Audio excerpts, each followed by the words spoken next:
it in a news conference yesterday. And even beyond that, Colbert lukewarm in his assessment of the franchise quarterback's future with the organization. As we sit here today, Ben is a member of the Pittsburgh Steelers. He met with Art Rooney. He met with Coach Tomlin. He met with myself shortly after the season ended. He reiterated that to us, that he wants to continue to play.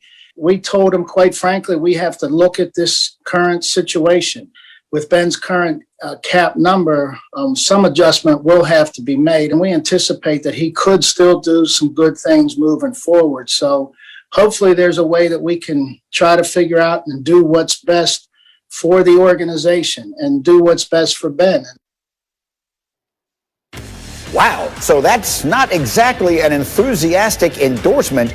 You see the numbers on here, and based on his current contract, he has the biggest salary cap hit of any player in league history this coming year. So let's come out and let's talk it. And Chris Canty, I'm starting with you. As you listen to and D. Wood is ready to go. He gets up with us this morning as well. Good morning, Damian Woody. But I will start with you again, Chris Canty. As you listen to him talk right there, what thoughts go through your mind? Well, right now, the Pittsburgh Steelers are in a tough spot because Ben Roethlisberger is not a quarterback that should command a $41 million cap hit. And so because he can't elevate the talent level around him, I think it puts them in a very tough spot in terms of how to handle a legend with that franchise. Ben Roethlisberger is not the quarterback that can push the ball down the field like we could in yesteryear. And because of that, it limits your offense. So, in my opinion, I think there's a cap on how good the Steelers could be in 2021 with him under center, just because he limits what your offense can do. And as you heard the GM talking, did it remind you of anything else we've heard in the NFL in the last couple of weeks? Yeah, not so long ago, we heard the general manager for the Los Angeles Rams, Les Snead, say that Jared Goff was their quarterback for the moment. It kind of gives off the same vibe what Kevin Colbert said from the Pittsburgh Steelers yesterday. Yeah, Les Snead said that, and about a week later, Jared Goff was a Detroit Lion. We're not suggesting that's on the verge of happening here with Ben, but you never know. All right, let's go to Field on this here as we're working with D. Wood's signal. Field, what is your perspective on this and on Roethlisberger, on the money and the option here that we might be seeing the end of an extremely successful era? Yeah, first of all, Greeny, this kind of came out of nowhere, right? It's not that we didn't think that Ben Roethlisberger was going to have to redo his contract. But I think many, myself included, figured, oh yeah, Ben's just going to redo his contract and he'll be back with the Steelers. Now, the idea that Ben Roethlisberger won't be a Steeler has at least entered the conversation. So you mentioned the $41.5 million cap hit for Ben Roethlisberger. He's going to count no matter what, $22.5 million for the Steelers this year. This problem is somewhat self-inflicted by the Steelers because they've been pushing his cap hit further and further and further down the road until this year. But they also had no control over the COVID-19 pandemic. The part that I'm having the hardest time figuring out for the Pittsburgh Steelers is if they do move on from Ben Roethlisberger because they either can't find a middle ground on his contract or they just don't believe that Ben is the quarterback to lead them in 2021, where do they turn instead? There isn't an in-house option right now. Mason Rudolph is not a player that I believe can take the Steelers back to the playoffs next season. And because of where they're going to draft this year, having had a successful, for the most part, 2020 season, it's not like there's any guarantee they could pick a quarterback that could immediately come in and revitalize this offense. The Steelers are one of the teams, along with the Saints and the Eagles, that could look as different as any other from 2020 to 2021. This Ben wrinkle is very fascinating. It is. So, Chris, I mean, it's a complicated situation you face because he's a legend and he's done enormous things for your franchise, and you want to let him sort of go out in a graceful way. But at the same time, if you have made the decision that with Roethlisberger, your future has a limit, then maybe the key is to start moving on as quickly as possible. The franchises have to balance that, and this is a complicated one. No, it is complicated, but I think it's a situation where they got to go ahead and rip the Band-Aid off because they can't move this program forward with Ben Roethlisberger being on this team because, as I mentioned before, he's a limited quarterback. In throws of 20 yards down the field or more, an adjusted completion percentage, Ben Roethlisberger among starters ranked 27th, which is right behind Jared Goff and right in front of Andy Dalton. That's where you don't want to be if you're the Pittsburgh Steelers. So at some point, you're going to have to move off of him, and it just feels like this is the opportunity that you have to do that in. It doesn't feel great, but you can't let Ben Roethlisberger cost you the potential free agents that you'd like to keep in Pittsburgh. Well, I get that part of it, and that is they have to figure out money for a bunch of other guys, including some big names on defense that they'll have to pay. But it's easy to say move on. It's complicated, as Field is saying, to say move on to whom? This is not a team that rebuilds. They reload on the fly. So if not Ben next year, then who? Well, I think you have to look at Mason Rudolph and Dwayne Haskins and see what you have there in a competition. But it's not going to be a pretty picture. It's not going to be a simple answer for Kevin Colbert. It's an ugly situation, but you also have to remember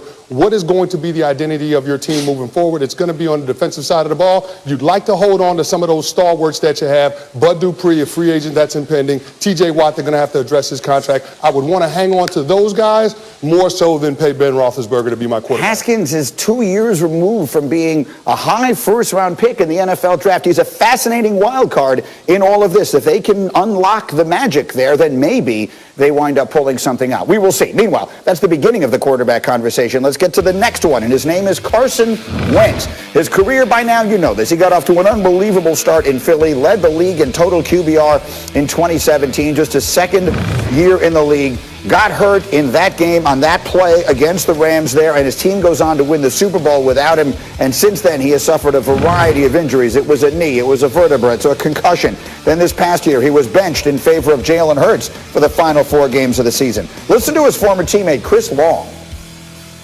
If I'm them, I do trade Carson and draft a QB and then let Jalen and him duke it out. Because you've already ruined the relationship with Carson. Carson ruined it too by not playing well this year. If you're the school of thought that the Eagles didn't undermine Carson at all, you're wrong, I think. And if you're the school of thought that Carson should have been untouchable, you're wrong as well. The truth lies somewhere in between there, but the relationship is broken. Get what you can and get him out the door.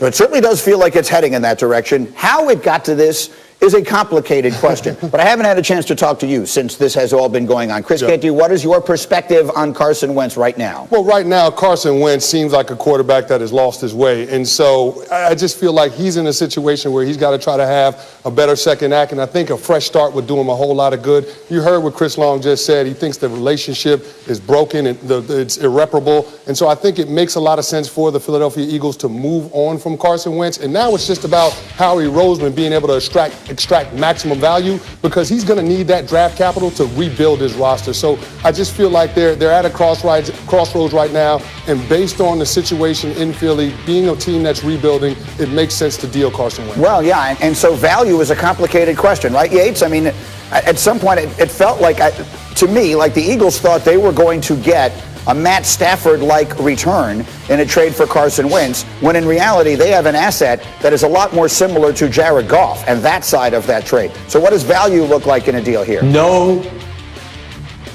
question, Greeny. I'm so glad you mentioned the Stafford trade, because that to me feels like an incredibly important piece of context, is that Philly may be trying to maximize its leverage with Carson Wentz using the idea that a potential franchise quarterback in Carson Wentz, and I say potential very carefully because we know that he was a broken player in 2020, should command a lot of value in a trade. On the other hand, you have what some would view as a radioactive player, right? I mean, Carson Wentz was, by some metrics, the worst starting quarterback in football last year. So the Eagles can try to maximize leverage all they want, but they may not have that much leverage to maximize. And while I disagree on the idea of the Steelers being a team that should be taking the long view and potentially retool/reboot, I think the Eagles are a team that could be in a position to, if they trade away Carson Wentz for whatever the best package available is, they can then look towards 2021 and maybe even 2022 as a couple of years of transitioning. If the best deal that presents itself to the Philadelphia Eagles is for example, the Colts for a couple of second-round picks. I know it sounds like pennies relative to what the Rams got. What the Lions got in the Jared Goff, Matthew Stafford trade, but I would do it. A future that includes Carson Wentz in Philadelphia is untenable to me. You have to get the best offer, even if it is not close to what you imagine that best offer would have been days after the Stafford-Goff exchange took place. Absolutely. There are They're looking at that from the wrong side. And so Indianapolis is the place everyone seems to be pointing to. Chris Canty, put Carson Wentz as the starting quarterback of the Indianapolis Colts next year. What are they? I think they're a team that can win a playoff game, and I know people are saying, That's it? Win a playoff game? Win a playoff game. Well, they got into the playoffs this past year. They were one drive away from winning a playoff game last year. It was very close, but you're talking about a team that has a top 10 offense, a top 10 defense, and a really strong offensive line that allowed the second fewest sacks in the NFL. One of the biggest issues with Carson Wentz is his inability to stay healthy, the inability to get himself out of trouble. So that offensive line mitigates that to some degree, and you remember when Carson Wentz had success back in 2017, Frank Reich was a part of the coaching staff in Philadelphia. So if anybody can get it out of him, it would be him. So why are they not better than that? Why are they not a legit AFC